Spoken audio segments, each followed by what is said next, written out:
بسم اللہ الرحمن الرحیم وصلی اللہ علی النبی الکریم رب اشرح لی صدری ویسر لی امری واحلل عقدۃ من لسانی یفقہوا قولی۔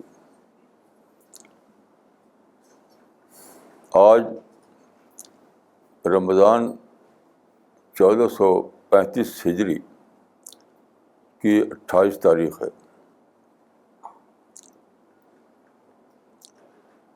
رمضان کے بارے میں قرآن کی سورہ البقرہ میں 5 آیتیں آئی ہیں، اور جو رمضان کا جو بیسک ٹیچنگ ہے وہ ان 5 آیتوں میں موجود ہے۔ اس کے علاوہ رمضان کی تفصیلات کے بارے میں حدیثیں ہیں جو آپ حدیثی کتابوں میں پا سکتے ہیں۔ مشکوٰۃ المصابیح میں کل 152 حدیثیں ہیں۔ ان تمام حدیثوں کو میں بار بار پڑھتا رہا ہوں۔ ایک بہت انوکھی چیز ہے جو صرف رمضان کے بارے میں آئی ہے، اور لوگ سمجھتے ہیں کہ بس وہ روزہ کے بارے میں، حالانکہ بالکل صحیح نہیں ہے۔ وہ ایک اسلام کی ایک جنرل ٹیچنگ ہے۔ وہ یہ ہے کہ حدیث میں ایک روایت رمضان کے روزے کے بارے میں آئی ہے، اس میں یہ بات ہے کہ اللہ تعالیٰ عمل کا بدلہ 10 گنا سے 700 گنا تک دیتا ہے۔ اس کے بعد ہے کہ الا الصوم فإنہ لی وأنا أجزی بہ، لیکن روزہ میرے لیے ہے اور میں اس کا بدلہ دوں گا، مطلب 700 گنا سے بھی زیادہ دوں گا۔ اس کے بعد حدیث میں الفاظ ہیں فإنہ یدع طعامہ وشرابہ لأجلی، یدع طعامہ وشرابہ لأجلی، کیونکہ روزے میں آدمی چھوڑتا ہے کھانے اور اپنی خواہش کو صرف اللہ کے لیے۔ تو دیکھیے لوگوں نے اس کو صرف روزے سے متعلق کر لیا، حالانکہ اصل جو کروشل ورڈ اس میں ہے وہ ہے لأجلی، لأجل اللہ۔ تو میں بہت دنوں تک یہ سوچتا رہا، اور میں دیکھتا تھا کہ روزہ جو اس وقت مسلمانوں میں ہے اس کا تو کوئی امپورٹنٹ نظر نہیں آتا۔ مسجدوں میں نے دیکھا بار بار، آپ جانتے ہیں کہ مسجدوں میں تراویح ہوتی ہے اور اجتماعی افطار ہوتا ہے،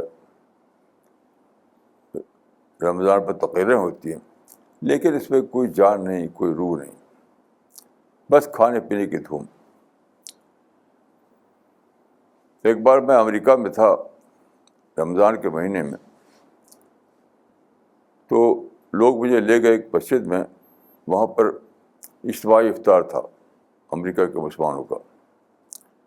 وہاں بچے بھی تھے، بوڑھے تھے، جوان بھی تھے، عورتیں بھی، ایک دھوم مچی ہوئی تھی جیسے شادی میں میلے میں دھوم مچتی ہے۔ بس کھانے پینے کی باتیں، ادھر ادھر کی باتیں۔ کم از کم میرے کانوں نے وہاں خدا پر بات نہیں سنی، جنت دوزخ کی بات نہیں سنی، آخرت کی بات نہیں سنی، تقویٰ کی بات نہیں سنی۔ تو میں سوچتا رہا کہ کیا اسی روزے کے لیے اتنا بڑا ثواب ہے؟ اسی روزے کے لیے تو مجھے اللہ کے رحمت کا اور اللہ کے ریوارڈ کا یہ انڈر اسٹیمیشن لگا، انڈر اسٹیمیشن۔ تو پھر سوچتے یعنی کمنٹری جو آپ پڑھیں گے اس میں اس کا کوئی جواب نہیں ہے۔ سب لوگ جانتے ہیں کہ روزہ اس زمانے یعنی بعد کے زمانے میں ایک کھانے پینے کا ایک ہنگامہ بن کر رہ گیا ہے۔ فارسی کے ایک شاعر نے ایک شعر کہا تھا کئی 100 سال پہلے تن پروری خلق فدوشی زر اجازت جز گرمی افطار ندارت رمضان ہے. لیکن مطلب یہ ہے کہ امت کی جو تن پروری تھی، یعنی کھانے پینے کا جو شوق تھا، وہ اور بڑھ گیا رمضان کے مہینے. تو کہتا ہے کہ جد گرمی افطار ندارت رمضان ہے. رمضان کیا ہے؟ افطار کی دھوم. تو آج تو اور بھی بڑھ گئی یہ بات.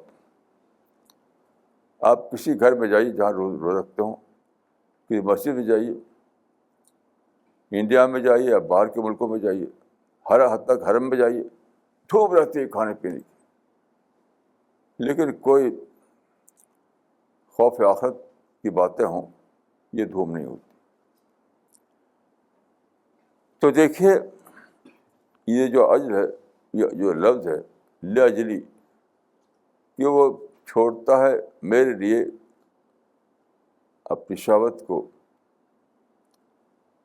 یعنی لاجل اللہ، یعنی for the sake of God. لاجل اللہ کا مطلب ہے for the sake of God, اللہ کے لیے چھوڑتا ہے.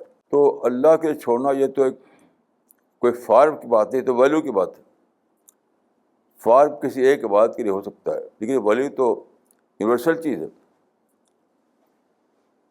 ویلیو یونیورسل ہے.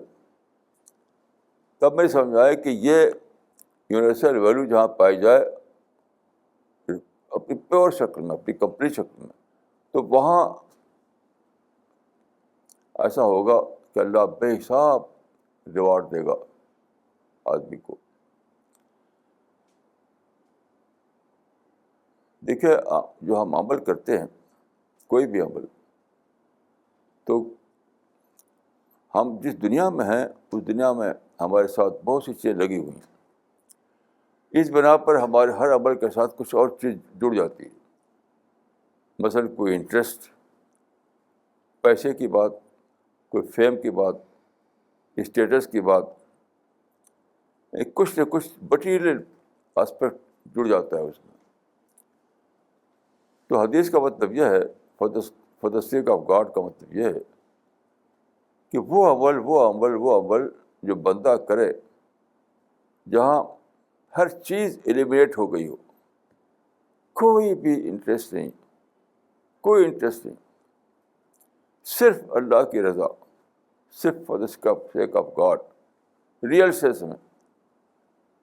تو وہ ایسی چیز ہوتی ہے اتنی انوکھی اس زمین و آسمان کے اندر کہ اللہ فرشتوں سے کہتا ہے کہ اس کے لیے بے حساب اجر لکھ دو. تو اس نے وہ عمل کیا جو ساری کائنات میں کوئی نہیں کر سکتا. اب میں آپ کو ایک مثال دیتا ہوں. دیکھیے ابھی ہمارے ساتھیوں نے ایک بہت ہی انوکھا کام کیا ہے، وہ ہے اسٹریٹ دعویٰ. ان سڑکوں پر جا کر بک اسٹال لگانا، وہاں قرآن کا ترجمہ اور جس کو میں کہا کرتا ہوں سپورٹیو لٹریچر کو رکھنا، لوگ ملنا، باتیں کرنا، ان سے پہنچانا. دیکھیے میں نے سوچا نہیں تھا اسٹریٹ دعویٰ کا کانسیپٹ، میں نے کسی کہا بھی نہیں تھا. وداؤٹ اینی سینٹرل ڈائریکشن ان لوگوں نے خود سے سوچا اور خود سے اس کو امپلیمنٹ کیا. اب میں اس پہ سوچتا رہا. تو دیکھیے اگر آپ کے اندر دعوت کی اسپرٹ ہے تو آپ کی دعوت کی اسپرٹ کو تسکین نہیں ملے گی جو ٹریڈیشنل شکلوں میں، کہ آپ مثلاً فرض کیے کہ جمعہ کے دن گئے، جمعہ کے دن لوگوں میں آپ نے لٹریچر دے دیا، تو وہ تو ویکلی ایک دعویٰ ہوا. ایسے آپ گئے جلسوں میں، سیمینار میں، کانفرنس میں، وہاں اپنے قرآن لوگوں میں ڈسٹریبیوٹ کر دیا، تو وہ بھی تو اوکیجنل ہوا، پیریڈیکل ہوا. تو آپ کا جو اس دعوت کی اسپرٹ ہے اس کو تسکین نہیں ملے گی. تو آپ چاہیں گے کہ ایسا کوئی شکل نکلے جو کہ ہم ایک پرماننٹ دعوی ورک کر سکیں, ہر دن دعوی ورک جاری رہے. تو یہ لوگ جو ہیں ان میں یہ سوچ جاگی, میرے کہے کچھ بغیر میں نے کچھ بھی نہیں کہا, میں نے سوچا بھی نہیں تھا. تو انہوں نے سوچا کہ وہ جگہ اسٹریٹ ہو سکتی ہے, روڈ. اس زمانے میں آپ جانتے ہیں کہ ساری دنیا میں, ہر ملک میں سڑکیں جو ہے بہت ہوتی ہیں, سڑکوں کا جال ہوتا ہے, اور سڑکوں پر رات دن ٹریفک ہوتا ہے, رات دن میں چلتے رہتے ہیں, رات دن چلتے ہیں. گویا کہ میں کہہ سکتا ہوں کہ سڑکیں جو ہے اس کو میں کہہ سکتا ہوں ہیومینٹی آن دا موو ہوتی وہاں. سڑکوں پر ایک نیا فنامنا ہے, نیا فنامنا جس کو میں کہہ سکتا ہوں ہیومینٹی آن دا موو. تو اس طرح سے سوچتے سوچتے مدتیں گزر گئی, تب آپ کے ذہن میں آیا کہ بھائی سڑک پر ہم اسٹال لگائیں تو وہاں تو رات دن لوگ چلتے ہیں, ہر لمحہ ہم یوٹیلائز کر سکتے ہیں. اس طرح سے دعویٰ, اس طرح سے اسٹریٹ دعویٰ کا کانسیپٹ ڈیولپ ہوا. اب کچھ لوگ وہاں پر کھڑے ہو گئے اسٹال لگا کر. دیکھیے, سڑک پر بک اسٹال لگانا یہ کوئی اونچے اسٹیٹس کی بات نہیں ہے. آپ کسی پروفیسر سے کہیے تو کہے کہ یہ کون سا کام ہے, یہ تو سبزی بیچنے والے کرتے ہیں یہ کام. اپنے اسٹیٹس سے کم لگے گا اس کو. بہت زیادہ آپ کو اپنے مشن میں, بہت زیادہ آپ اپنے مشن سے انوالو ہو گئے ہوں, مشن آپ کا سول کنسرن بن گیا ہو, بالکل لاج اللہ والی بات آ گئی ہو, for the sake of God, تب آپ ایسا کر سکتے ہیں, انہیں کر سکتے. مجھے یاد ہے کہ اعظم گڑھ میں جب میں رہتا تھا, بہت پہلے کی بات ہے, تب کمیونزم کا کافی چرچا تھا, اب تو نہیں ہے. تو وہاں پر انگلش کے ایک استاد تھے جو کالج میں پڑھاتے تھے. تو وہ وہاں کے چوک پر کھڑے ہو کر ایک کمیونسٹ اخبار بیچتے تھے, جسے ہاکر بیچتا ہے.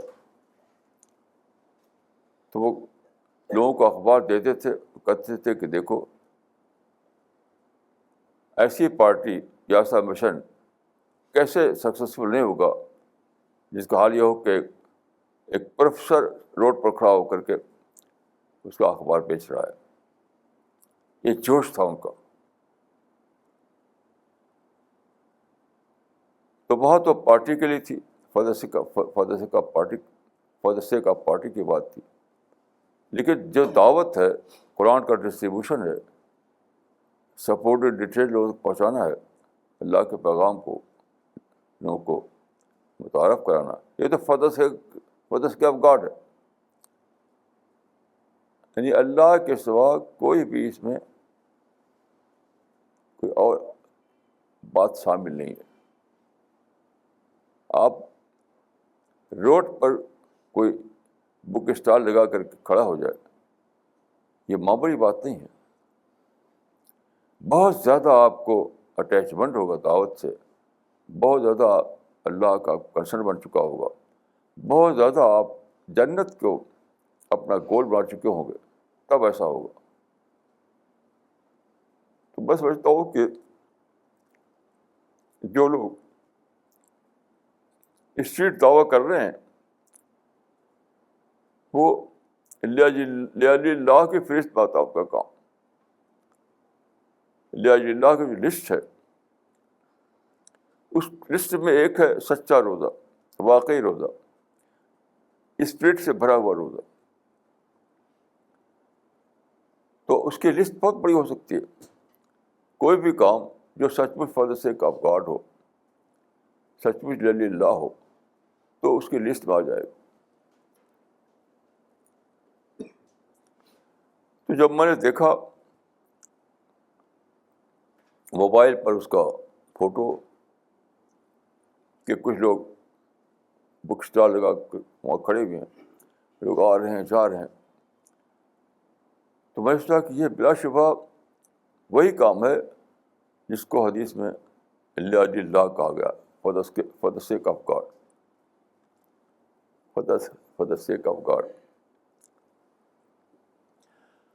پھر اور اس کو سوچے، یہ سادہ بات نہیں ہے، یہ سادہ بات نہیں ہے۔ یعنی قرآن کو جو آپ پھیلا رہے ہیں، قرآن کو جو ڈسٹریبیوٹ کر رہے ہیں، وہ سادہ بات نہیں ہے۔ دیکھیے قرآن میں ہے کہ نزلنا ذکر و انا لہ لحافظون، کہ اللہ نے اتارا ہے اس کتاب کو، وہی اس کی حفاظت کرے گا۔ دیکھیے حفاظت کا مطلب کیا ہے؟ حفاظت کا ایک مطلب ہوتا ہے کہ اس کو ایک کمرے میں بند کر کے تالا لگا دیا جائے تو حفاظت ہو گئی۔ جس کے گریک فلاسفی کی کتابیں اس زمانے میں بادشاہ نے اسکندریہ کے لائبریری میں کمروں میں رکھ کر کے اس کو لاک کر دیا تھا، وہ بھی حفاظت تھی۔ عباسی دور میں اس کو نکالا گیا۔ تو حفاظت کا مطلب اگر یہ ہو کہ کسی کمرے میں بند کر دیا جائے تو حفاظت تو ہوئی مگر تبلیغ نہیں ہوئی، انذار و تبشیر نہیں ہوا۔ تو قرآن کی حفاظت برائے تبلیغ ہے، فار دا سیک آف دعویٰ ہے۔ قرآن کی حفاظت فار دا سیک آف حفاظت نہیں ہے۔ قرآن کی حفاظت برائے حفاظت نہیں ہے، وہ ہے فار دا سیک آف دعویٰ، فار دا سیک آف انذار و تبشیر۔ تو آپ دیکھیں کہ ہسٹری میں کیا ہوا۔ یہ کام اللہ کے فرشتے نہیں کریں گے، یہ کام انسان ہی کرے گا۔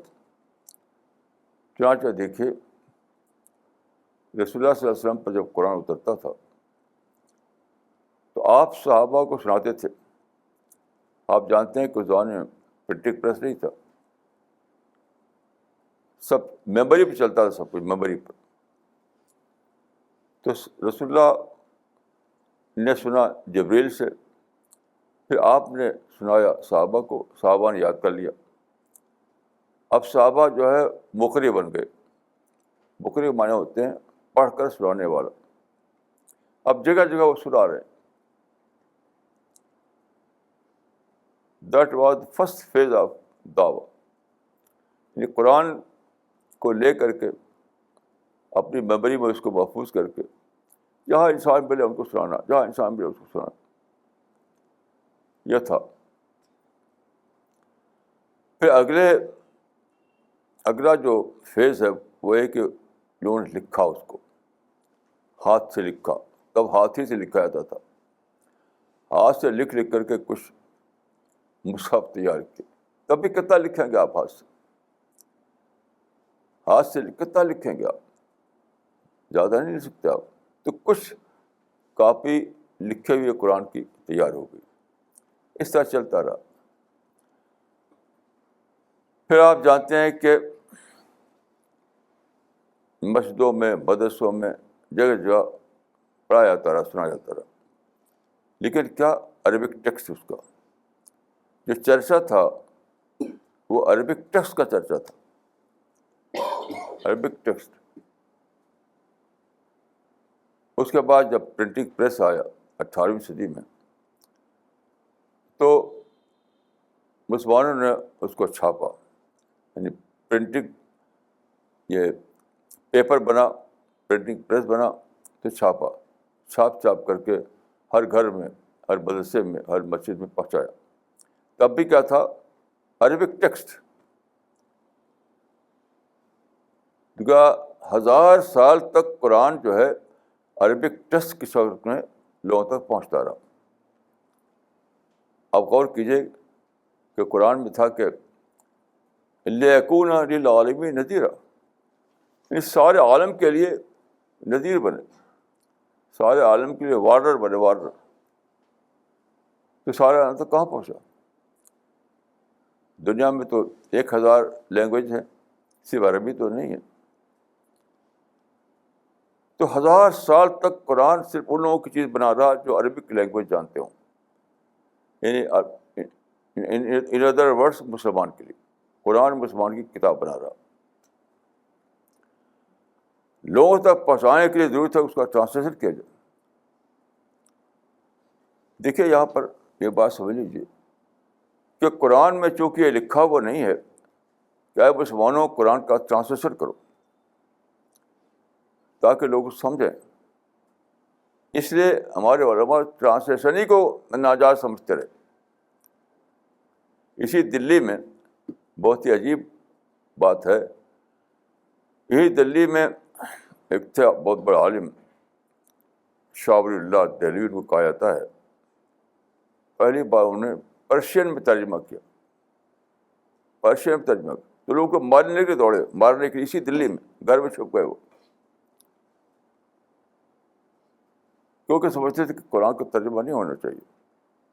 اور ایک بنا لیا تھا ایک ساختہ عقیدہ کہ ٹرانسلیشن جو ہے وہ صحیح ہو نہیں سکتا، کچھ نہ کچھ غلطی ہوگی تو صرف عربی رہے عربی رہے. تو پرنٹنگ پریس آنے کے بعد بھی قرآن کو صرف عربی ہی میں پھیلایا جاتا رہا. پرنٹنگ پریس آیا اور ماڈرن ٹیکنالوجی آئی، سفر ہونے لگے، آنا جانا آسان ہوگا، سب کچھ ہوگا، لیکن پھر بھی قرآن صرف عربی میں پھیلتا رہا. کیا دنیا پہ خبر ہے؟ ابھی ہمارے ایک ساتھی بمبئی کے، ان کا ٹیلی فون آیا کہ بامبے میں وہ ایک آدمی سے ملے جو فارن مشن کے تحت وہ سعودی عرب میں تھا، 10 سال 31 سال وہاں رہا ہوا. تو اس نے کہا کہ شیوخ آتے تھے ہمارے پاس تو قرآن ہم کو بطور گفٹ دیتے تھے، گفٹ بہت اچھا چھپا ہوا، سونے کا کام بنا ہوا، لیکن کیا ہوتا تھا عربک عربک عربک. تو جب کھولتا تھا عربک تو شیلف میں رکھ دیتا تھا. یعنی سعودی عرب میں کسی نے اس کو قرآن کا ٹرانسلیشن نہیں دیا، کیونکہ مسلمان جانتے نہیں تھے کہ قرآن کا ترجمہ کر کے لوگوں تک پہنچانا ہے. پھر جب دلی میں پھر ہمارے جو ساتھی ہیں جب اس سے ملے بامبے میں اور اس کو ترجمہ دیا تو وہ کہتے ہیں کہ انہوں نے لگا اس کے دیکھ کہ میں قرآن کو سمجھ سکتا ہوں. ابھی تک تو میں سمجھتا تھا کہ میں قرآن کو سمجھ نہیں سکتا، بغیر سمجھے مر جاؤں گا.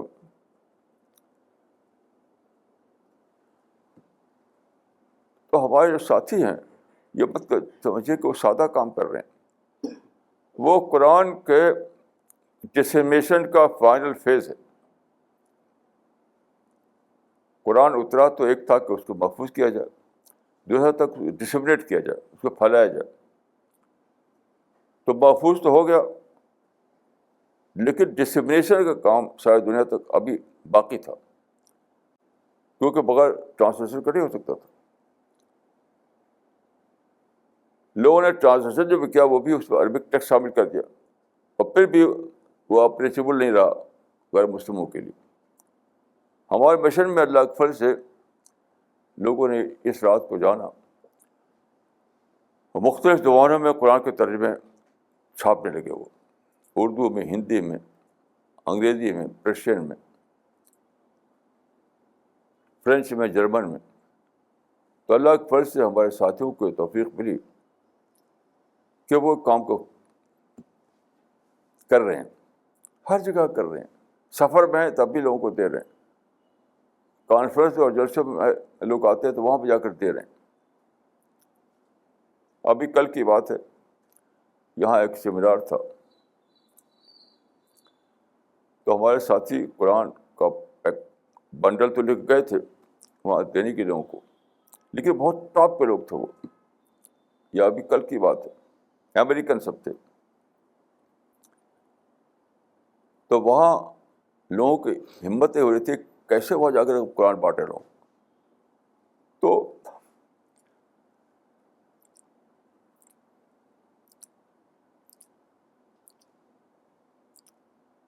اللہ تعالیٰ نے ماریا کے دل میں ڈالا، ہماری جو گرینڈ ڈاٹر ماریا ہے اس کے دل میں اللہ تعالیٰ نے ڈالا.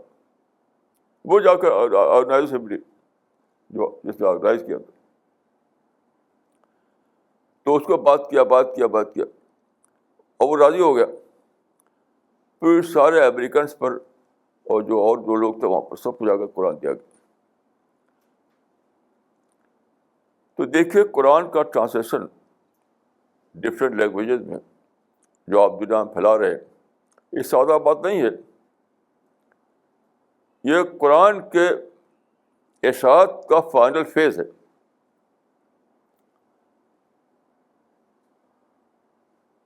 قرآن کو پھیلانے کا یہ فائنل فیز ہے. اس کے بعد تو کوئی فیز نہیں. تو پہلے مرحلے میں اللہ تعالیٰ نے جبریل کے ذریعے سے قرآن کو اتارا. دوسرے مرحلے میں صحابہ نے, تابعین نے, دوسرے مسلمانوں نے اس کو محفوظ کیا, یعنی یاد کر کے, لکھ کر کے, چھاپ کر کے محفوظ کیا, پریزرو کیا. اب اگلا مرحلہ ہے کہ قرآن کو لوگوں کی انڈرسٹینڈیبل زبانوں میں ترجمہ کر کے لوگوں تک پہنچایا جائے. یہ ہے فائنل فیز. بہت ہی بڑا کام ہے. دیکھیے اس کا مطلب کیا ہے. اللہ تعالیٰ نے ایک ہسٹری میں ایک پروسیس چلایا. یہ سارا کام اللہ کے مینجمنٹ میں ہو رہا ہے. ہسٹری میں ایک پروسیس چلایا کہ خاتم النبیین پیدا ہوئے, صحابہ آپ پر ایمان لائے, تابعین نے اسلام کو اختیار کیا. ان سب لوگوں نے ایک کام شروع کیا, قرآن کو یاد کرنا, قرآن کو لکھنا, عربک زبان میں اس کو محفوظ کرنا. یہ ایک پروسیس چلا ہسٹری میں, یہاں تک کہ اللہ تعالیٰ نے کچھ لوگوں کو توفیق دی کہ وہ کاغذ بنائیں, کچھ لوگوں کو توفیق دی کہ پرنٹنگ مشین بنائیں. یہ سب ہسٹری میں ایک پروسیس چل رہا ہے اللہ کی گائیڈنس کے ذریعے. یہ پروسیس چلتے چلتے وہاں پہنچا کہ قرآن تو محفوظ ہو گیا, لیکن وہ ہے عربک لینگویج میں. اب کیا کیا جائے؟ زبان یار من ترکی وہ من ترکی نمی دانا. شیخ سعدی نے ایک قصہ لکھا ہے کہ وہ کسی سفر میں تھے, ایک آدمی مل گیا ان کو راستے میں جو ترکی کا تھا, وہ اور ترکی زبان جانتا تھا, تو آپس میں ایکسچینج نہیں ہو سکتا تھا, لینگویج گیپ تھا. اس پر انہوں نے کہا کہ زبان یار من ترکی وہ ترکی نمی دانا.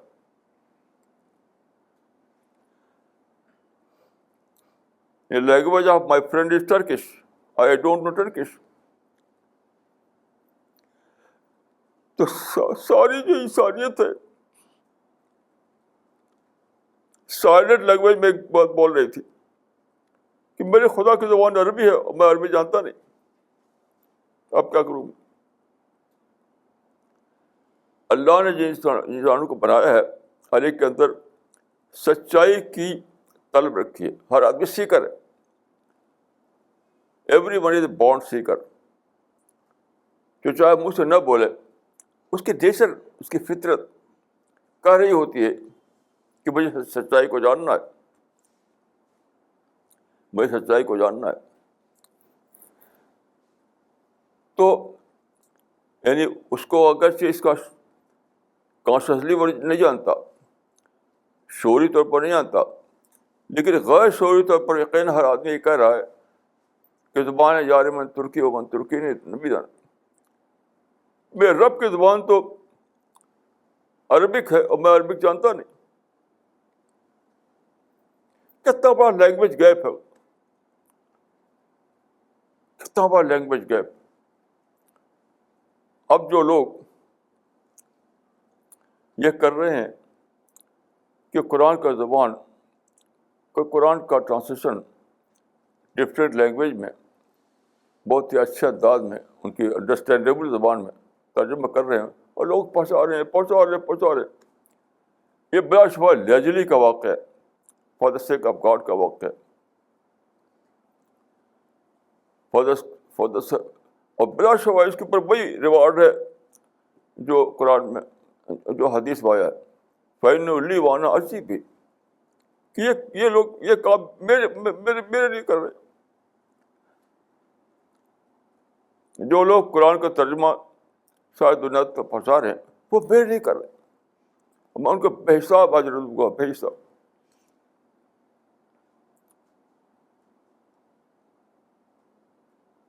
تو یہ سادہ بات نہیں یاد رکھی، بہت ہی گہری بات ہے. یہ وہی بات ہے کہ زبان یار من ترکی ومن ترکی نے بھی جانا. The language of my friend is Turkish. I don't know Turkish. تو خاموش زبان میں، انکانشیس یعنی لاشعور کی زبان میں، نیچر کی زبان میں، ان اسپوکن لینگویج میں سارے انسان یہی کہہ رہے ہیں کہ میرے خالق کی زبان تو عربک ہے اور میں عربک جانتا نہیں. اور اسی کو لیے ہوئے کتنے لوگ مر گئے.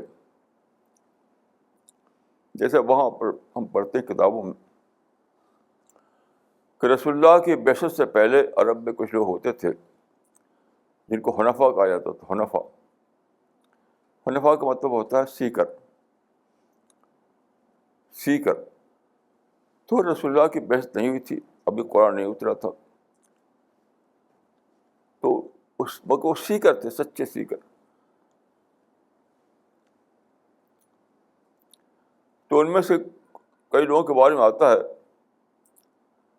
کہ وہ کیسے بھی مر گئے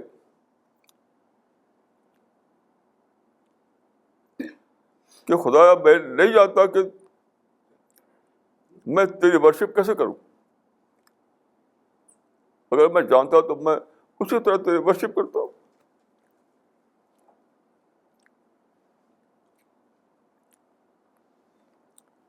ان کو ایسے لوگوں کو ہماری تاریخ میں حنفا کہا جاتا ہے.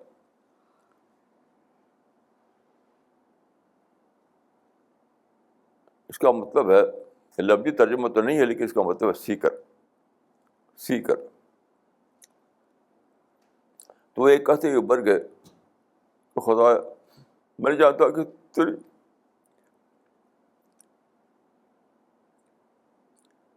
تیری عبادت میں کیسے کروں. اگر میں جانتا تو تیری اسی طرح تیری عبادت کرتا. ایسے سارے انسان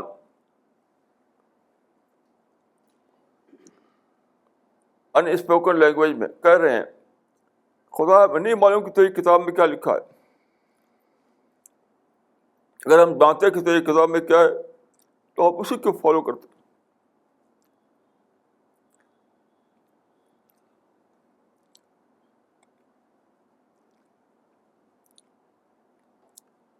ان کی نیچر، ان کی فطرت پکار رہی ہے، فطرت ان اسپوکن لینگویج میں. ابھی مسٹر رجت نے مجھے بتایا کہ ایک لیڈی کا ٹیلیفون آیا، ایک ہندو لیڈی کا. ابھی بتایا آج صبح انہوں نے، اس نے کہا کہ میں ایک سنستھا جڑی ہوئی ہوں، پڑھی لکھی لرنڈ لیڈی، ایجوکیٹڈ لیڈی کا ٹیلیفون آیا مسٹر رجت کے پاس کہ میں ایک سنستھا جڑی ہوئی ہوں اور اس کے لیے کام کر رہی ہوں، لیکن مجھے اطمینان حاصل نہیں، کنٹینٹمنٹ مجھے حاصل نہیں. دل میں ابھی بھی بےتابی ہے کہ سچائی کیا ہے. یہی تو ہے سارے انسانوں کے کیس، چاہے وہ منہ سے بولیں یا نہ بولیں. تو سارے دنیا کے انسان کوئی اسپوکن لینگویج میں، کوئی ان اسپوکن لینگویج میں کہہ رہا ہے کہ خدا ہم نہیں جانتے کہ تیری کتاب میں کیا لکھا ہے، اور ہم جانتے تو ہم اسی کو فالو کرتے.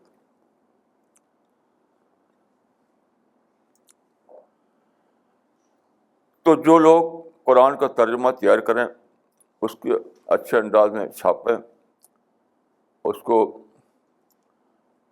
سارے دنیا میں ڈسٹریبیوٹ کریں، اس کے لیے سفر کریں، اس کے لیے پیسہ خرچ کریں،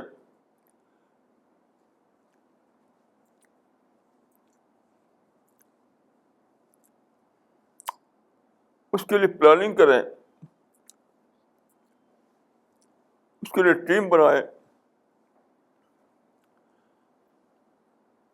اپنے ساری انرجی کو اس کے جھونک دیں، تو بلا شبہ ان کا کیس لاجلی اللہ کا کیس ہے، for the sake of God کا کیس ہے،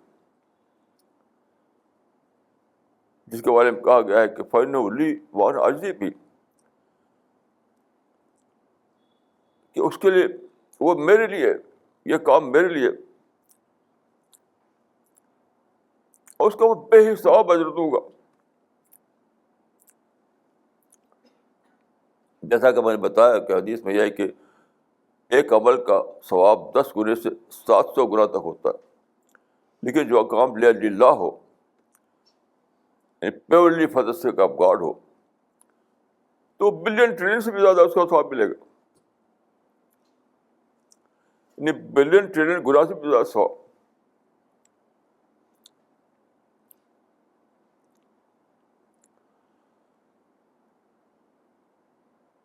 تو اسی کے لیے قرآن میں ہے کہ لمثل ھذا فلیعمل العاملون،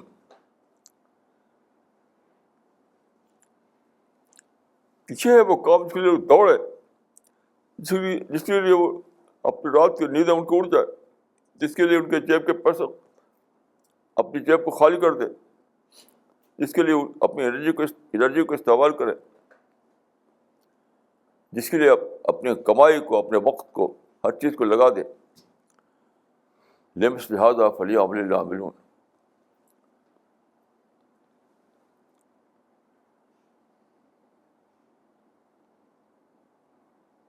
تو میں آپ سے یہی کہوں گا کہ اب تک جتنے طریقے آپ استعمال کر رہے ہیں اللہ کے پیغام کو پھیلانے کے لیے،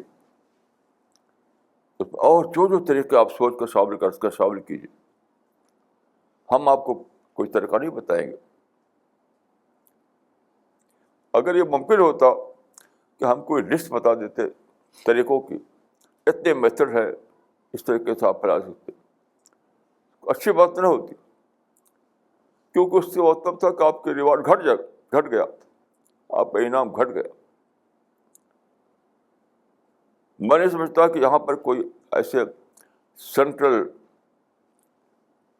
ڈائریکشن ہو، یہاں سے کوئی لسٹ چھاپی جائے، سارا بتا دیا جائے کہ یہ طریقہ ہے، وہ طریقہ ہے، وہ طریقہ، اس طرح سے آپ کام کیجیے. کچھ نہیں، سیلف پلاننگ. یاد رکھیے سیلف پلاننگ سے جو کام آپ کریں گے وہی للہ ہوگا. خود سوچنا، خود پلان کرنا، خود اس کو امپلیمنٹ کرنا، خود اس کے لیے دوڑنا، خود اس کے ساتھی تلاش کرنا، یہ جو ہے اسی کو کہا گیا ہے للہ، یعنی for the sake of God. تو مجھ کو یہ پسند نہیں ہے کہ ہمارے پاس کوئی لمبی لسٹ ہو، مجھے پسند نہیں. کوئی گائیڈ بک ہو، مجھے پسند نہیں ہے.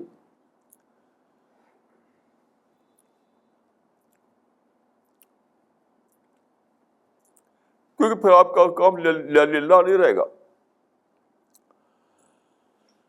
برے معنوں میں.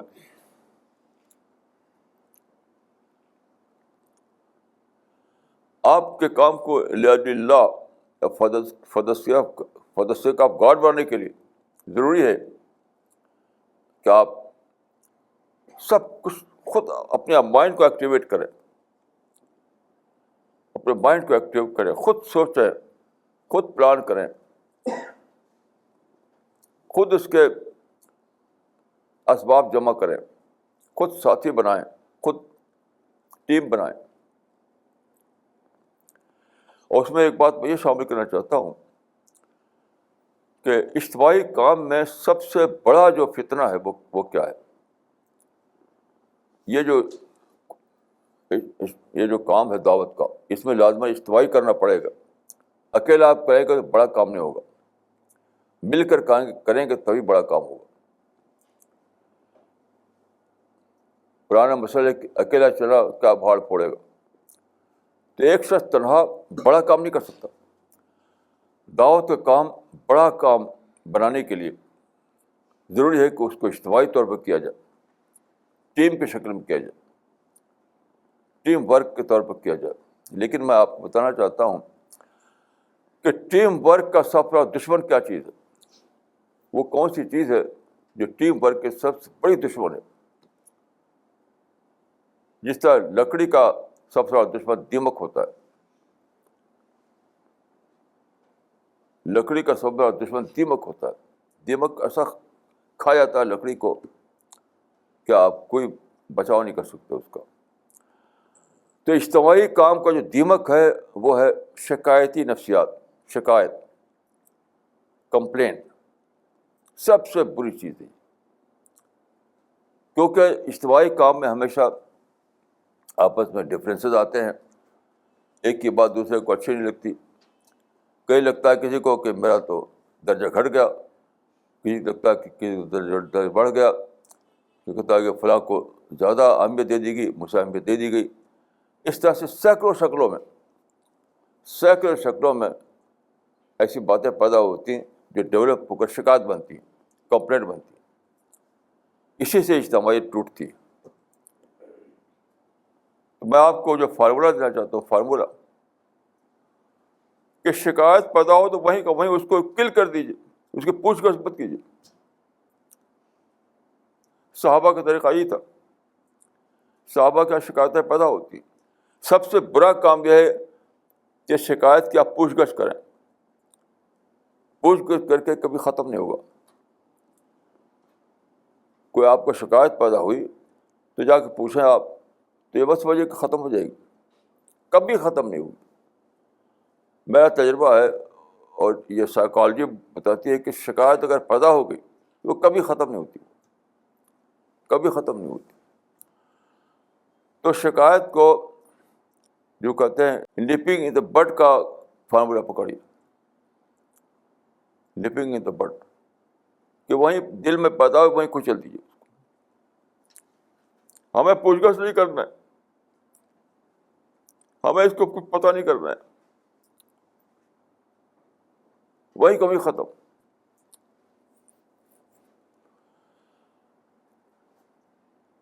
تب شکایت فری بنے گے آپ, تب آپ کمپلینٹ فری بنے گے. اگر آپ کا مزاج ہو کہ اس کو یاد رکھیں, اس کو آپ ڈائری میں لکھیں, اس کو پوچھ گچھ کریں, اس کو لوگوں سے چرچا کریں, تو یاد رکھیے آپ شکایتوں میں جئیں گے, شکایتوں میں مریں گے.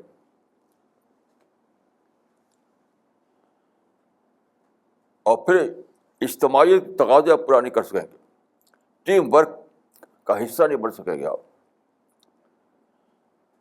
ٹیم ورک کا آپ حصہ نہیں بن سکیں گے. حدیث میں آتا ہے کہ ید اللہ علی الجماع, اللہ کا ہاتھ جماعت پر ہوتا ہے. اس کا مطلب کیا ہے؟ اس کا مطلب ہے کہ ٹیم ورک میں زیادہ بڑا کام ہوتا ہے. اس کا مطلب کہ جو کام ٹیم ورک کے طور پر کیا جائے تب بڑا کام ہوتا ہے.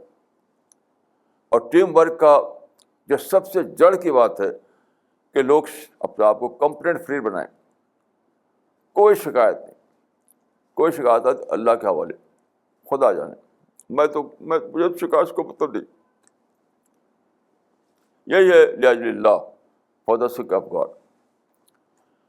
کوئی بھی شکایت, کوئی بھی اختلاف, کچھ بھی ہو, اللہ کے حوالے, اللہ کے حوالے.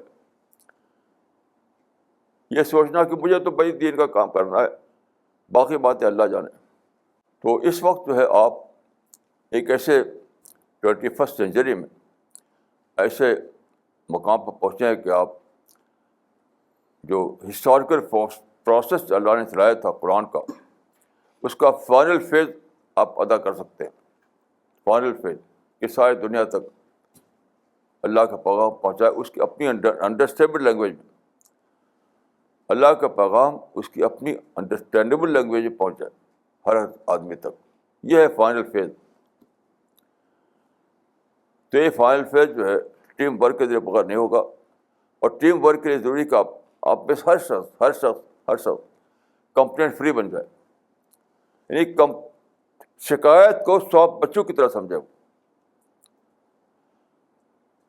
آپ کے پاکٹ میں اگر کہیں بچھو آ جائے تو آپ جلدی سے اس کو پھینکنا چاہیں گے, جلدی سے پھینکنا چاہیں گے اس کو. ایک بار تو میں نے دیکھا کہ ایک آدمی کو پتا چلا کہ اس کا گھس گیا کہیں بچھو, جلدی جلدی سارا کپڑا اتار کے پھینک دیا اسے. حالانکہ صبح تھا, سانپ کوئی بچھو نہیں تھا, وہ صبح ہو گیا تھا.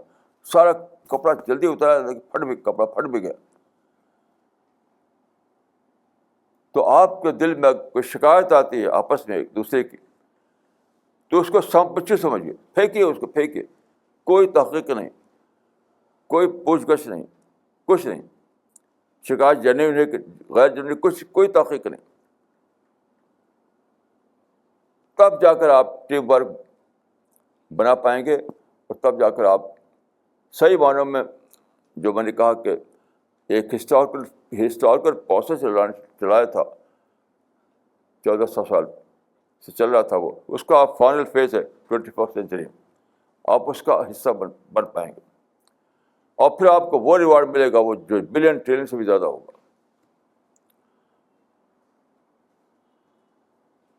تو میری دعا ہے کہ اللہ تعالیٰ مجھ کو اور آپ کو اس ہسٹوریکل پروسیس کا حصہ بنائے, اور ہم کو یہ توفیق دے کہ ہم ان شرطوں پر پورے اتریں, اس کنڈیشن پر پورے اتریں جس کے بعد ہمارا کام للہ بنتا ہے, for the sake of God بنتا ہے, اور پھر انلمیٹڈ ریوارڈ لکھ دیا جاتا ہے ہمارے لیے. اسی کے لیے میں دعا کرتا ہوں اپنے لیے اور آپ کے لیے. اللہ تعالیٰ میری دعا کو میرے لیے اور آپ کے لیے قبول فرمائے, ہماری کمزوریوں کو معاف فرمائے, ہمیں توبہ کی توفیق دے, ہمیں ہمارے اندر ہمیں وہ سب چیزیں پیدا کر دے کہ جس کے بعد ہمارا کام للہ بنتا ہے, for the sake of God بنتا ہے. اقول قولی ھذا واستغفر اللہ لی ولکم اجمعین.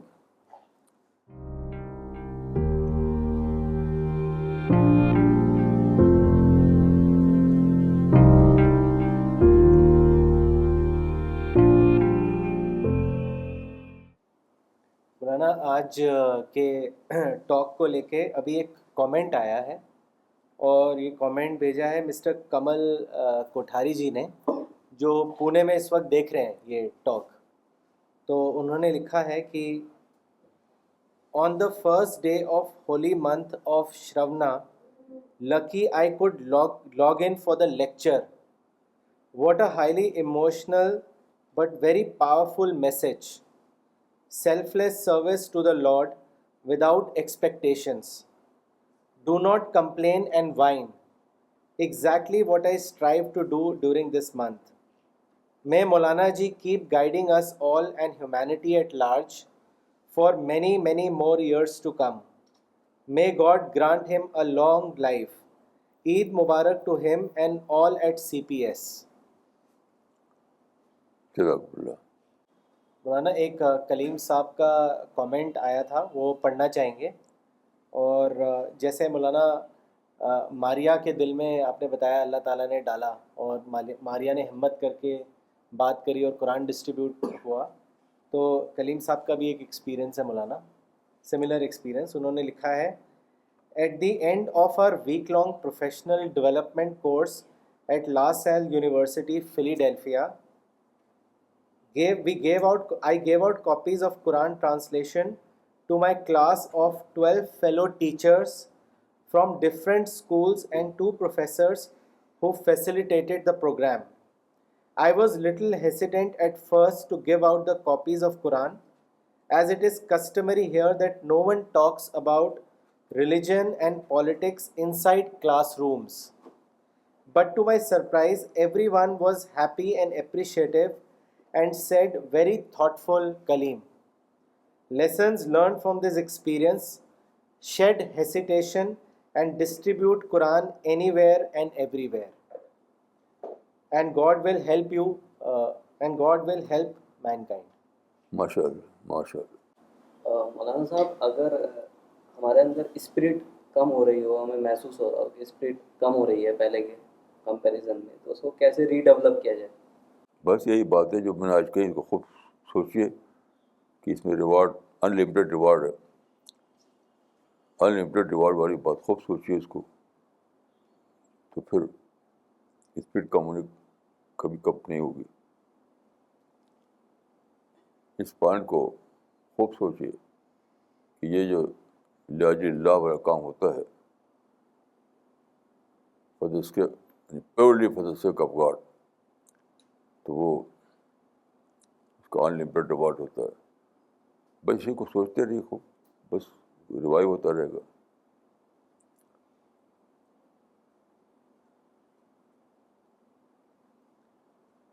مولانا ڈاکٹر سفینہ تبسم نے اجمیر سے اپنا کامنٹ بھیجا ہے, اور انہوں نے لکھا ہے آج کے ٹاک کو لے کے کہ مولانا صاحب, you have very well said that every man is thinking that his language and the language of God is different, and so he feels helpless. Even I thought the same before I read the translation. ماشاء اللہ, ماشاء اللہ, ماشاء اللہ. ایک قصہ میں نے پڑھا تھا, مجھے نہیں معلوم کہ وہ ریئل ہے کہ نہیں ریئل ہے. منگوز جس کو اردو میں کہتے ہیں نیولا, تو نیولا اور سانپ دونوں ایک دوسرے دشمن ہوتے ہیں, یہ تو معلوم ہے. وہ ان کو چاہتا ہے مارنا کاٹا, ان کو چاہتا ہے مارنا کاٹا.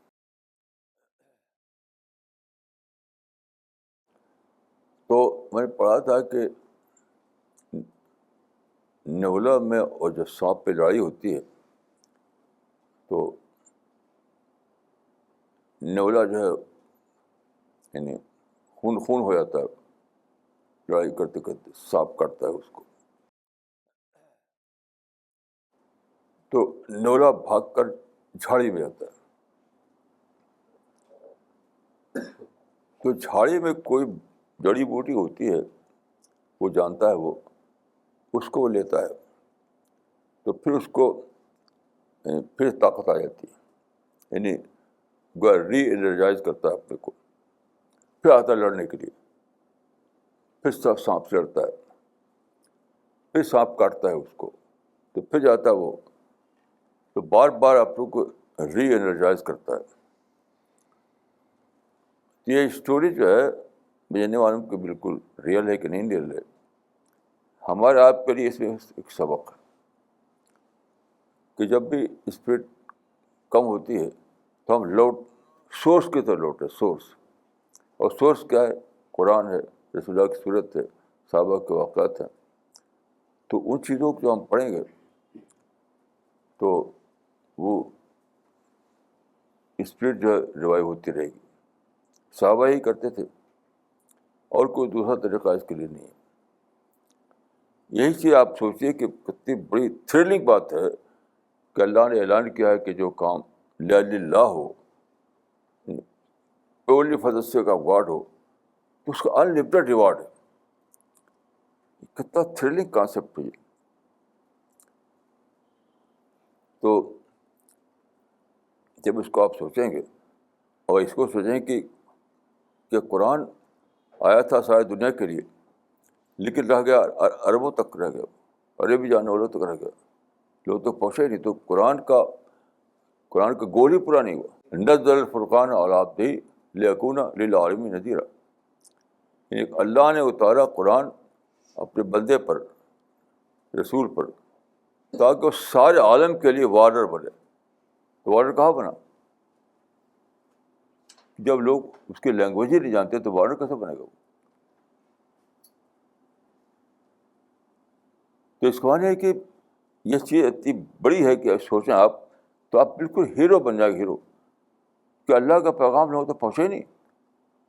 حالانکہ پہلے شروع میں اللہ نے کہا تھا کہ اس کو پہنچانا ہے سب تک, لیکن للعالمین نذیرا. تو ایک تھرل آیا آپ کے اندر, آ جائے گا کہ اللہ کا پیغام پہنچا نہیں, میں پہنچاؤں گا اس کو. I will do it, I will do it,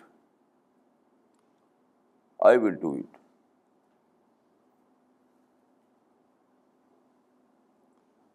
تو اس طرح سے ریوائو کرتے رہیے, ریوائو کرتے رہیے, ریوائو کرتے رہیے.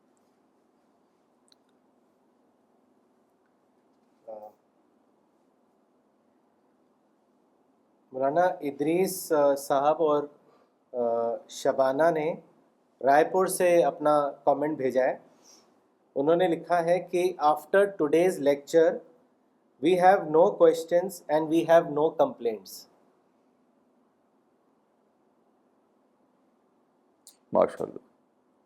تو مولانا یہ جسے ہم دعوت کا جو ہم کام کر رہے ہیں تو ہم کیسے معلوم کر سکیں کہ یہ واقعی میں اللہ ہی کے لیے ہم لوگ کر رہے ہیں، اس میں کوئی ملاوٹ نہیں ہے؟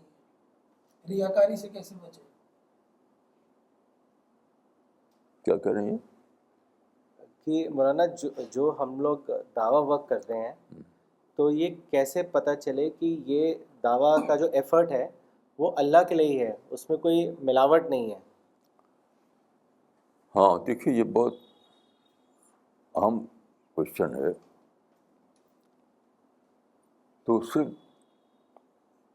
دعوت کیا، نماز، کوئی بھی چیز کہ فائنل ججمنٹ اللہ کے ہاتھ میں ہے، ہمارے ہاتھ میں نہیں ہے. ہم پیشگی طور پر یہ جان لیں کہ میرا حج مبرور ہے. حج مبرور کہتے ہیں جو حج اللہ کا قبول ہو گیا ہو. میری صراط خشوع ہے، یہ بالکل جو ایسا کہے وہ بہت غلط کہتا ہے، کیونکہ کسی کو پتہ نہیں. تو اسی دنیا میں کوئی اپنے عمل کے بارے میں جان لے کہ وہ عمل جو ہے عمل مقبول ہے، یہ بالکل ممکن نہیں ہے. تو دعوت کے لیے کیسے ہو جائے گا؟ جو چیز پاسبل ہے وہ یہ کہ ہم کسی باعث کے بغیر، کسی سیلف انٹرسٹ کے بغیر، کسی کامپلیکس کے بغیر سوچیں. دیکھیے ہم میں سارے سب، کوئی بھی انسان کامپلیکس میں ہوتا ہے، باعث میں ہوتا ہے، سیلف انٹرسٹ میں ہوتا ہے، طرح طرح کے یعنی چیزیں اس کو چھائی رہتی ہیں، آبسیشن ہوتا ہے طرح طرح کا. تو اپنے ساری کوشش لگائے کہ وہ ان سب سے باہر آ کر سوچے. نو آبسیشن، نو پریجڈس، نو انٹرسٹ، نو کامپلیکس، سوچے. تو جب وہ یعنی جب آدمی اپنے حد تک سیٹسفائڈ ہو جائے گا کہ میں للہ کر رہا ہوں، تو ہم یہ امید کر سکتے ہیں کہ وہ اللہ تعالیٰ کا بھی للہ قرار پائے گا. فائنل فیصلہ تو اللہ ہی کرے گا. لیکن دنیا میں ہماری جو طریقہ ہے وہ یہی ہے کہ ہم پورے معنوں میں کامپلیکس فری ہو کر کے سوچیں کہ وہ کام کون سا ہے جو میں بالکل for the sake of God میرے لیے ہے، اور پھر اس پہ لگ جائیں. بس یہی ممکن ہے.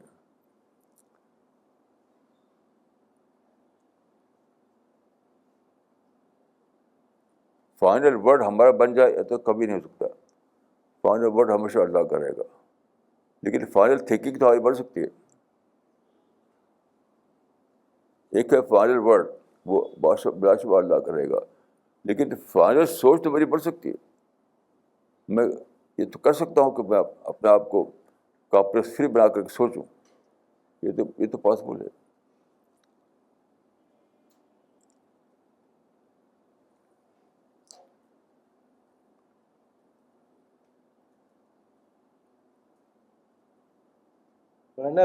رائے چور سے ظہیر الدین خواجہ صاحب نے کامنٹ بھیجا ہے اور انہوں نے لکھا ہے کہ مولانا day before yesterday there was a افطار party at a bank in Raichur. We went there and distributed Quran and literature to all the bank employees and they were all very happy to receive the Quran. ماشاء اللہ.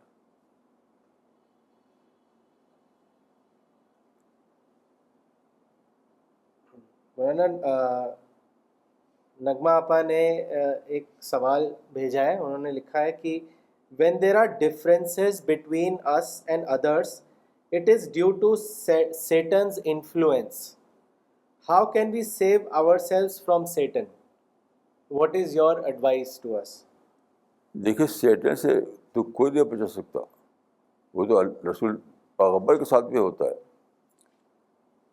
اسی لیے میں جو formula بتایا کہ اس کی scrutiny مت کیجیے، اس کو جانچیے ہی مت کہ شکایت صحیح ہے غلط. جنون ہے کہ نہیں جنون نہیں، کچھ نہیں، وہ ایسے بری کر دیجیے. جیسے میں ایک مرتبہ، پہلے زمانے کی بات ہے، میں ایک گاؤں میں گیا. وہ گاؤں میں ایک اسکول تھا. وہ اسکول میں ایک صاحب پڑھاتے تھے. تو وہاں ان پر الزام لگایا گیا تھا کہ وہ گاؤں کی ایک لڑکی سے انہوں نے لو افیئر چلا رہے ہیں، اور اس کا سب اس میں ریکارڈ ہے اس کی بک میں. مجھے بک دی گئی، اس کو پڑھیے. یہ سچا قصہ ہے، بالکل سچا قصہ. اور اس کے بعد ان کو پکڑایا تھا، مرایا تھا، کیا کیا تھا. میں نے کیا کیا، دیا سلائی منگوائی، اسی کو چلا کے پھینک دیا، ختم کر دیا. میں پڑھا ہی نہیں، اس کو کھولا بھی نہیں. یہ سچا قصہ بتا رہا ہوں آپ کو کہ اس اسکول ماسٹر کا، وہ اسکول ماسٹر تھے وہ، تو اس پر یہ الزام تھا کہ فلاں لڑکی سے لو افیئر چلا رہے ہیں. تو گاؤں میں بہت بری چیز ہوتی ہے یہ. اور اس کی کوئی نوٹ بک پا گئے لوگ، اس میں لکھتے بھی ہیں وہ. تو میں نے کچھ اس کو جانچ پڑتال نہیں کی. میں نے کہا دیاسائی لائی، دیاسائی لائی، اسی فوراً میں جلا کے ختم کر دیا اس کو. تو آپ کمپلینٹ کی جانچ پڑتال نہیں کیجیے کہ جنوین ہے کہ جنوین نہیں ہے، کچھ نہیں، بس ختم. یہی ایک ہی حل ہے. ورنہ شیطان تو لازمن ڈالے گا آپ کے دل میں نگیٹو باتیں، ضرور ڈالے گا. یہ امپاسبل ہے کہ نگیٹو باتیں نہ ڈالے. پیغمبر کے ساتھ بھی شیطان لگا رہتا ہے. نقید لہو شیطان فہو لہو قرین، پیغمبر کے لیے یہ لفظ ہے، نقید لہو شیطان فہو لہو قرین. تو بہرحال یہ بہت دنوں کے تجربے کے بعد میں یہ بات کہہ رہا ہوں کہ کمپلینٹ کی کبھی جانچ پڑتال مت کیجیے. جنون نہیں کہ جنون نہیں، اس وقت اس کو سوچیے. کچھ بھی نہیں، کوئی اسکروٹنی نہیں، جن کو ہمارے گاؤں میں کہتے ہیں پوچھ پچھاڑ، یعنی پوچھ گچھ مت کیجیے. بس اسی وقت دن اینڈ دیر اس کو کل کے ختم کر دیجیے، مطلب اس کو بھلا دیجیے. بس کوئی حل اس کے سوا کوئی حل نہیں. مطلب تو اللہ کے حوالے کر دیجیے. بس اللہ جانے. کیسا ٹھیک ہے یہ بات؟ جی ریپیٹ کیجیے آپ. Maulana, the formula that you have given to all of us is that do not investigate the complaint, bury it immediately without any investigation. ہاں، انویسٹیگیشن کا لفظ بہت صحیح ہے. انویسٹیگیشن کیا ہی مت کیجیے. یہ جنون ہے کہ جنون نہیں، کچھ انویسٹیگیٹ مت کیجیے. بس کو بری کر دیجیے بلا انویسٹیگیشن کے.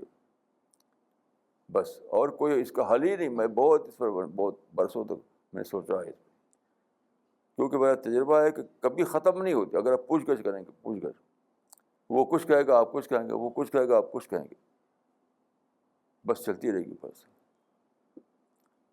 تو لاجل اللہ بنانے کے لیے اس کو بری کر دیجیے.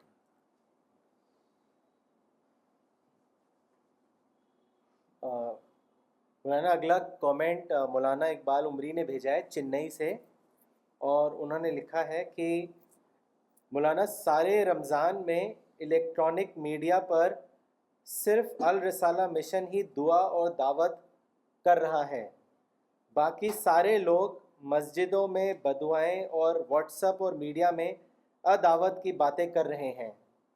یہ اللہ کا بہت بڑا فضل ہے. ہاں دیکھیے، ایک بات میں عرض کروں.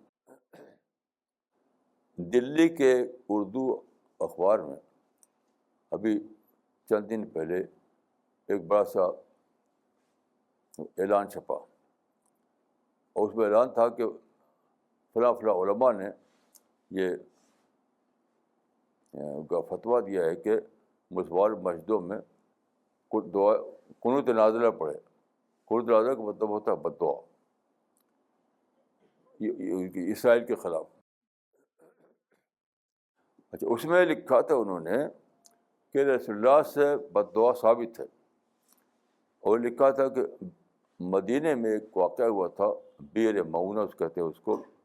اس میں لوگوں نے کئی صحابہ کو قتل کر دیا تھا. تو یہ کتاب میں آتا ہے کہ رسول اللہ نے بد دعا کی ان کے لیے. یہ نقل کر دیا انہوں نے. لیکن یہ آدھا تھا. وہ یہ علماء کیا کرتے ہیں اس کو بتاتا ہوں آپ کو. علماء نے فتویٰ دیا ہے کہ رسول اللہ نے بد دعا کی تھی بیر مونا کے بعد, تو مسلمان بد دعا کریں. یہ اخبار میں پاس رکھا ہوا ہے. لیکن یہ بالکل غلط بات ہے. یہاں تک تو صحیح ہے کہ بیر مونا کے واقعے میں, بیر کہتے ہیں کنواں, ویل, تو ایک کنواں تھا مدینہ میں جس کا نام تھا بیر مونا. تو وہاں پر کچھ جھگڑا ہوا تھا اور انہوں نے کچھ صحابہ کو شہید کر دیا تھا. تو رسول اللہ کی زبان سے بد دعا نکل گئی. لیکن اسی ہی روایت میں, اسی حدیث میں موجود ہے کہ جبریل آئے فوراً.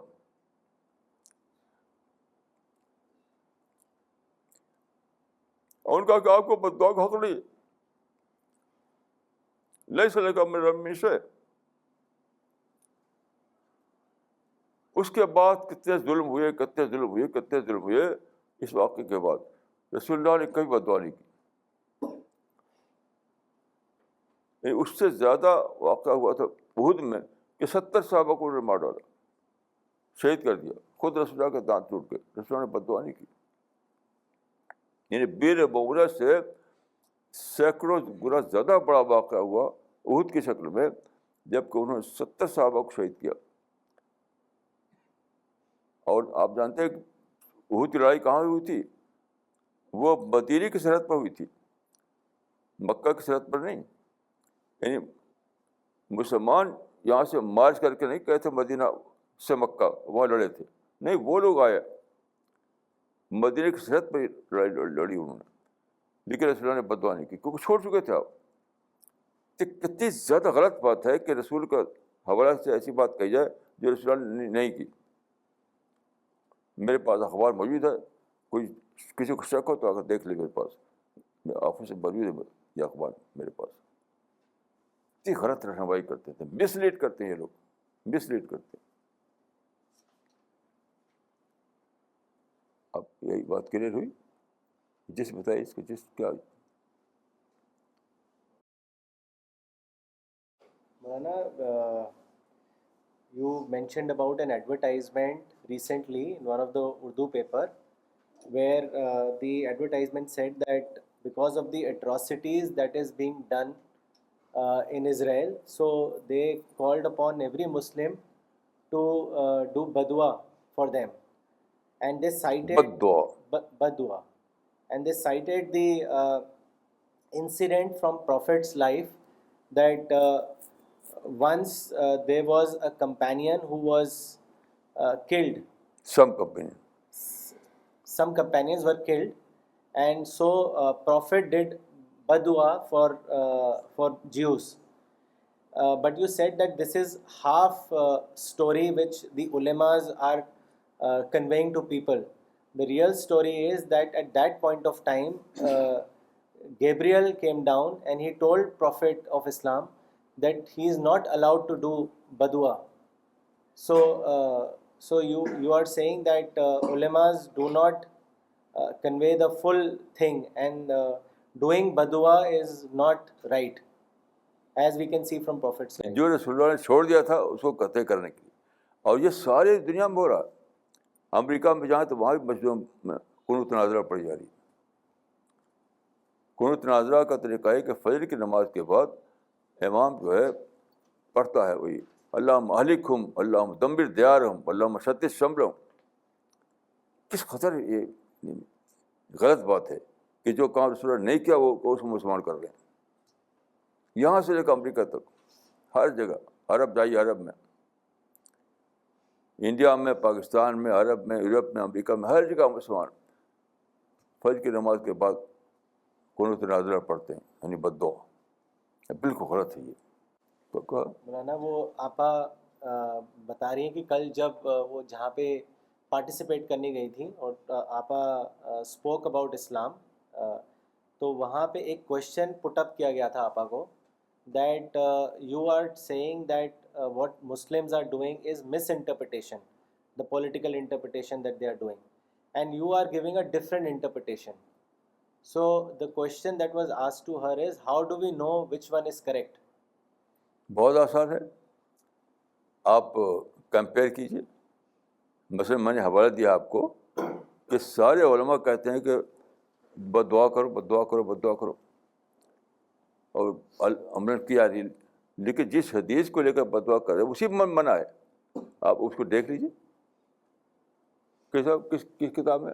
بخاری میں, بخاری میں آپ دیکھ لیجیے, جس کو شک ہو بخاری دیکھ لے. تو اس کو ہم جو بات کہتے ہیں وہ ریفرنس کے ساتھ کہتے ہیں. جو بات آپ دیکھیں کہ میں ریفرنس کے ساتھ کہتا ہوں تو آپ دیکھ لیجیے. یعنی آدھا یعنی اسٹوری کا فرسٹ ہاف لیا, سیکنڈ ہاف چھوڑ دیا. تو آپ کو شک ہو تو آپ بخاری کو دیکھ لیجیے.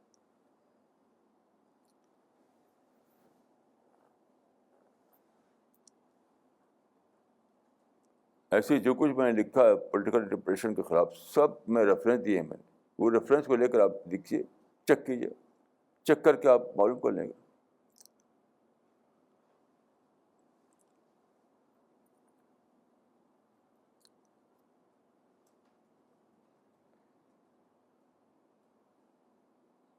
ورنہ اگلا ایک کامنٹ اور ایک کوشچن ہے جو مس امتل معز بشرا نے دمام سے بھیجا ہے, اور انہوں نے لکھا ہے کہ I want to share that the small Urdu translation of Maulana Waiduddin Khan Sahab helped me in understanding the word of God during Ramzan.